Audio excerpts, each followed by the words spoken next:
I'm Matthieu Verdet, and my task on the ProCam project was to look after the dataset acquisition. This is my plan for the presentation. So, first, I will present you the context, especially my perspective on the mission. I will state the problems and clearly establish my objectives to resolve them. Afterwards, I will give you a little overview of my work. And finally, we'll explore what can be done for the future. What you can see here is a really simple simplification of the pipeline we aim to create for a possible result of ProCam. We'll get record frames with both thermal and visual cameras from the Raspberry Pi. And the first operation that will be done is already image processing. It's transmorphing to encrypt the image. The result will be streamed to the main server, and from there, the data will be used and processed for many tasks and diverse analytics. All of them consist of image processing. I just let you realize how many there are. Most of them require intense training and evolve sometimes under specific constraints. People working on that could well do some web crawling to find adequate inputs and enhance the models. It would lack fidelity to our authentic input, since they don't come from the same capturing system. Therefore, they will need at mid long term to use a consistent data sets to make sure they created compatible models with input we'll actually get. It would be unrealistic for them to create and train their models against the final pipeline. So let's examine the situation. As we just said, there is a significant need to have a meaningful data for analytic guys. This will be our main objective. We want a maintainable organization to get a reliable data set. This also brought three technical sub-problems linked to the acquisition. First, if you have ever done photography, you know that the camera possesses a lot of parameters. It's important to make some of them constants and other variables to match as much as possible the type of content we really need here. Then I realized that most of people on the net were using the thermal camera frames as direct input without ever saving them as a video. But here I want people working on thermal cameras inputs to use mine with the same fidelity as if they were receiving the frame from the real camera. So let's create a codec that would save this kind of file.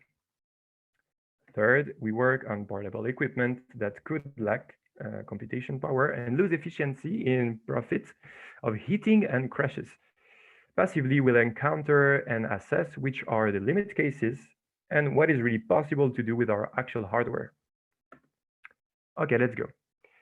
Overall, the three main different kind of tasks I got to do in this project were to create meeting or to post questions on Slack, to ask teammates opinions and needs, to read long pages of documentations or exploring source code to know as much as required, the material and library specifications. To assemble all of my accumulated knowledge, to write summaries of it, share it, and go on.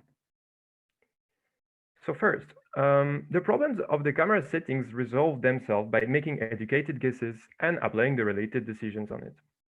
Here, I'll sum up only the most interesting characteristics. There are just too many already for the visual camera anyway. I didn't always get as many replies as wished in reality concerning the technical details. But after taking the problem rationally, I just assumed that most of the people had almost the same technical requirements. We needed to start somewhere. So this is what we done for the first version. The frame rate was not the most important property. However, the most analysis is made on visual information, which gets richer with the higher resolution. We put it at the maximum initially. In the same fashion, we wished for a compression that loses only a reasonable amount of detail.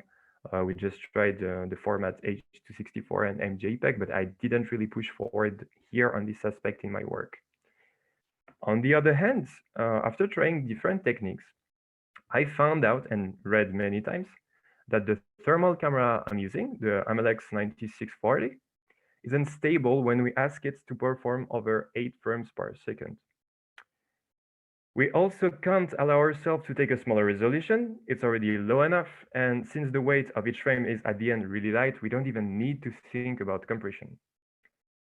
For the moment, I just noted that it would be interesting to have a frame rate around 8 FPS for the visual camera, just to be kind of matching the best value of the thermal camera. Also, we realized that the maximum resolution for the visual camera is being unrealistic and in terms only of data transfer capacity. But all of these settings are always about to change when we realize that they don't scale with the streaming weight, for example, and it happened. We surely will have to change compression and resolution again. For example, when we recorded the first session of dual record 1 month ago, we had around 8 minutes of dual recording, and we got around 1 gigabytes of visual data. There were obvious reasons to make new version of settings already. As I said, I didn't find any thermal video file format that was contenting me. Now I will do just a simple explanation of the file format I created. When you create an instance of the raw thermal codec, you specify the image width, the image height, and the frame rate. Encoding is super simple. You need to give the video duration you want to record. The thermal camera will send you arrays of 768 float 64 values that are representable as images of 32 times 24. These frames are stored directly in the RAM, and when we record, when the record is finished, we need to create the file, and we write a little header of 7 bytes. In this header, there's the width, the height, the frame rate, and the frame count. This way, we don't need any separator later to store all the frames that are like just stored one after the others. Decoding is as simple as encoding.